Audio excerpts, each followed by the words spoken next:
नमस्कार दोस्तों। आज से लगभग 3000 साल पहले की एक बात बताता हूँ। जब भारत के दक्षिण पार्ट में चोल, पांड्यन और नायकर राजाओं का शासन हुआ करता था। उसी समय का एक राज्य अलवई अनल, जिसके राजा थे मणितर, उसके छोटे भाई धनुर्धर पांड्यन का दिल उस समय की महारानी की दासी, जिसका नाम था कनिका, उसके ऊपर आ गया था। क्योंकि कनिका शादीशुदा थी और अपने पति से बेहद प्यार करती थी, तो धनुर्धर ने कनिका के पति को रास्ते से हटाने के लिए एक षड्यंत्र रचा, जिसमें वो महारानी का एक आभूषण, बाजू वक्स कहते हैं जिसको, राजघराने की औरतों की शान हुआ करता था, बाजू वक्स नामक आभूषण, जिसको धनुर्धर चुरा लेता है और चोरी का आरोप कनिका के पति पर डाल देता है।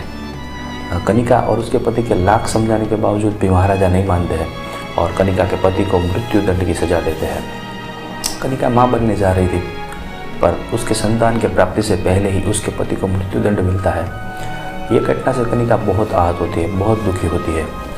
She decided to finish herself. She cuts her breast and cursed the Aleva Anal that जो भी राजा ये राज्य की राजगद्दी पे बैठेगा, जैसे वो अपने संतान प्राप्ति का सुख नहीं प्राप्त कर पाई है, वैसे ही कोई भी राजा अलेवा अनल की राजगद्दी पे बैठेगा, उसे संतान प्राप्ति का सुख नहीं मिलेगा।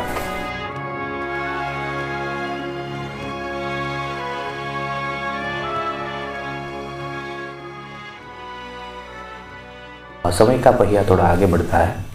अब अलेवा अनल के राजा होते हैं कुलशेखरन पांड्यन। एक बार कुलशेखरन पांड्यन अपने राज्य में सभा कर रहे होते हैं, तो एक व्यापारी वहाँ पे आते हैं और उनको बताते हैं कि हे राजन, जब मैं पूर्व से व्यापार करके वापस आ रहा था, तो मुझे अपने राज्य से सटा हुआ कदम वन में रातवास करने की ज़रूरत पड़ी। उस समय पर मैंने देखा कि नदी के किनारे एक कदम वृक्ष के नीचे स्वयंभू शिवलिंग है, जिसकी पूजा करने के लिए स्वयं देव इंद्र आए हुए थे। ये बात सुनकर शिव भक्त कुलशेखरन पांड्यन अपने आप को रोक नहीं पाते और दौड़ के वहाँ पे चले जाते हैं। और जब सही में वहाँ पे शिवलिंग पाते हैं, उसकी पूजा करते हैं, तो उनके मन को शांति मिलती है और वो वहाँ पे एक मंदिर का निर्माण करवाते हैं। समय का पहिया थोड़ा और आगे बढ़ता है। कनिका के समय से 500 साल बाद और आज के समय से 2500 साल पहले, यानी कि 6th AD में, अब अलेवा नगरम, जहाँ पे शिव मंदिर था, वहाँ तक विस्तारित हो गया है और लोग इस शहर को कुडल नगरम के नाम से भी जानते हैं। कुडल नगरम के राजगद्दी पे अभी मलयध्वज पांड्यन विराजमान है। मलयध्वज पांड्यन और उनकी पत्नी कंचनमाला भी संतान प्राप्ति से वंचित है।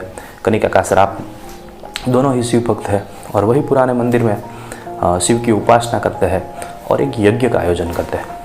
और यज्ञ के हवन कुंड से एक 3 साल की बालिका उत्पन्न होती है और आके कंचनमाला की गोद में बैठ जाती है। सब तरफ हर्षोल्लास छा जाता है, हर कोई बहुत खुश है, रानी भी बहुत खुश है। राजघराने को मिला श्राप खत्म हुआ, राजघराने में संतान प्राप्ति हुई। बस खुश नहीं है तो महाराजा मलयध्वज। राजा की व्याकुलता के 2 प्रमुख कारण थे। पहला कारण यह था कि राजा संतान प्राप्ति में पुत्र चाहते थे, जो कि उनके बाद राजगद्दी पे बैठे और उनका वंश आगे बढ़े, पर क्योंकि एक बालिका थी। दूसरा और प्रमुख कारण यह था, यज्ञ के हवन कुंड से जो बालिका उत्पन्न हुई, उसके 3 वक्ष थे, विद द 3 ब्रेस्ट। अब उनको लग रहा था कि इसके साथ आगे चल के कौन शादी करेगा, इसका भविष्य क्या होगा। एक दिन शाम को राजा की व्याकुलता को दूर करते हुए एक आकाशवाणी होती है, हे राजन, ये कन्या को सामान्य कन्या समझने की भूल कतई ही ना करें। इसका उछेद एक राजकुमार की तरह ही किया जाए। इसको हर तरह की शस्त्र विद्या सिखाई जाए। इसको राजधर्म के हर दाव पेच सिखाया जाए, प्रजा धर्म सिखाया जाए, सभा धर्म सिखाया जाए। ये कोई सामान्य कन्या नहीं, ये स्वयं देवी माँ भगवती पार्वती का अवतार है।